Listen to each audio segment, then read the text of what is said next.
Bonsoir Clément. Bonsoir Nicolas. Leçon de rhétorique ce soir avec un maître en la matière, l'ancien ténor des barreaux, aujourd'hui garde des Sceaux, Éric Dupond-Moretti, invité hier soir de BFM TV. Première leçon de rhétorique, utiliser l'émotion pour esquiver une question. Et oui, c'est cela, Éric Dupond-Moretti, ténor du barreau, terreur des prétoires, devenu depuis ministre de la Justice et par ailleurs mis en examen depuis le 16 juillet dernier devant la Cour de justice de la République pour prise illégale d'intérêt. Il est soupçonné tout de même d'avoir utilisé ses fonctions gouvernementales pour régler des comptes avec les magistrats dans le cadre d'affaires qu'il a eu à connaître en tant qu'avocat. Une accusation embarrassante donc, et quand Bruce Toussaint lui demande une réaction, voilà ce qu'il répond. Ma mère, elle a 85 ans. Elle a vu le bandeau de BFM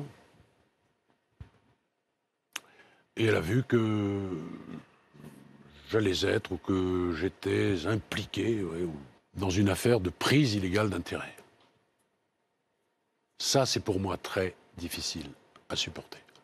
Qu'est-ce qu'elle vous a dit? Elle avait du chagrin. Alors, bien sûr, c'est une déclaration très émouvante. On peut parfaitement être touché quand on écoute le garde des Sceaux. Mais n'oublions pas qu'Éric Dupond-Moretti est un grand avocat. Une part conséquente de son métier consistait à attirer la compassion des jurés à l'endroit des clients qu'il défendait afin d'amoindrir leur peine, voire d'obtenir leur acquittement. S'il existe quelqu'un capable d'émouvoir sur commande un auditoire, c'est bien lui. Donc rien ne serait laissé au hasard. Eh bien, je le suspecte. Éric Dupond-Moretti, quand on lui pose la question, change immédiatement de sujet pour évoquer la peine que sa mise en examen a causée à sa mère. C'est une manière de créer de la proximité avec ses auditeurs. Parce que bien peu d'entre nous sommes en mesure de nous mettre à la place d'un ministre accusé par la justice. En revanche, nous pouvons toutes et tous comprendre la douleur d'un fils qui cause du chagrin à sa mère. Or, en rhétorique, amener les auditeurs à se sentir proches de la situation qu'on évoque, c'est la première étape pour mobiliser le pathos, c'est-à-dire pour susciter des émotions. Donc quelque chose de très calculé, mais on peut aussi imaginer que son émotion soit sincère, authentique. Oui, et je ne serais pas surpris qu'elle le soit, mais Éric Dupond-Moretti pratique la rhétorique depuis des dizaines d'années. S'il le voulait, il serait tout à fait capable, on peut l'imaginer en tout cas, de dissimuler son émotion. Or là, au contraire, il choisit de la laisser s'exprimer.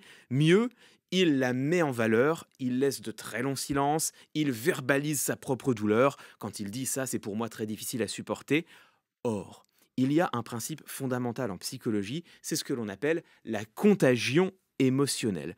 Le simple fait, on le sait désormais, de voir quelqu'un d'ému provoque en nous, par empathie, la même émotion. Et c'est exactement ce qu'active le garde des Sceaux ici.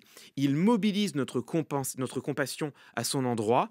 C'est exactement au fond le travail qu'il faisait quand il était avocat. Cette émotion, est-ce qu'elle a des conséquences pratiques ou est-ce qu'elle est simplement utilisée pour amoindrir notre sévérité à son endroit? Je crois qu'elle a des conséquences, car l'un des effets des émotions, c'est qu'elles tendent à saturer notre cognition, elles brouillent le recours à nos facultés critiques. Et par conséquent, elles peuvent nous amener à laisser filer, sans les voir, des stratagèmes un peu pernicieux. Écoutez par exemple ce que répond Éric Dupond-Moretti quand on lui demande si une telle mise en examen est compatible avec l'exercice de ses fonctions. Mais évidemment. Un ministre de la Justice mis en examen? Si vous saviez ce que j'ai fait depuis que je suis mis en examen, vous verriez que je suis pleinement ministre de la Justice. François Bayrou avait démissionné. Mais il a fait ce qu'il a cru devoir faire. Alors, entendons bien ce qu'il nous dit. Oui, il peut rester ministre de la Justice tout en étant mis en examen. La preuve, il a continué de gouverner, il a continué de faire des choses. Or, la question n'était évidemment pas d'ordre pratique, mais déontologique. Il ne s'agit pas de savoir s'il peut matériellement faire encore voter des textes, bien sûr que ça il le peut, mais plutôt de savoir s'il est acceptable, du point de vue de la confiance que les citoyens placent au sein du pouvoir politique, de rester au gouvernement. Or, cette question, Éric Dupond-Moretti l'a esquivée, il a répondu complètement à côté.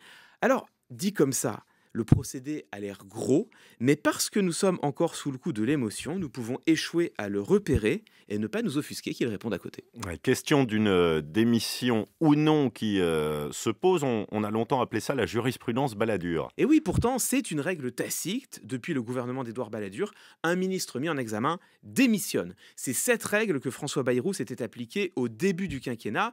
Éric Dupond-Moretti, lui, se permet de la balayer d'un revers de la main. Et c'est précisément le problème. Quand il était avocat, Éric Dupond-Moretti utilisait tous les procédés à sa disposition pour faire triompher sa position. C'est ainsi, c'est normal, c'est le jeu. Mais il est désormais membre du gouvernement. On pourrait attendre de lui qu'il cesse d'utiliser un débordement d'émotions pour se soustraire à de légitimes interrogations.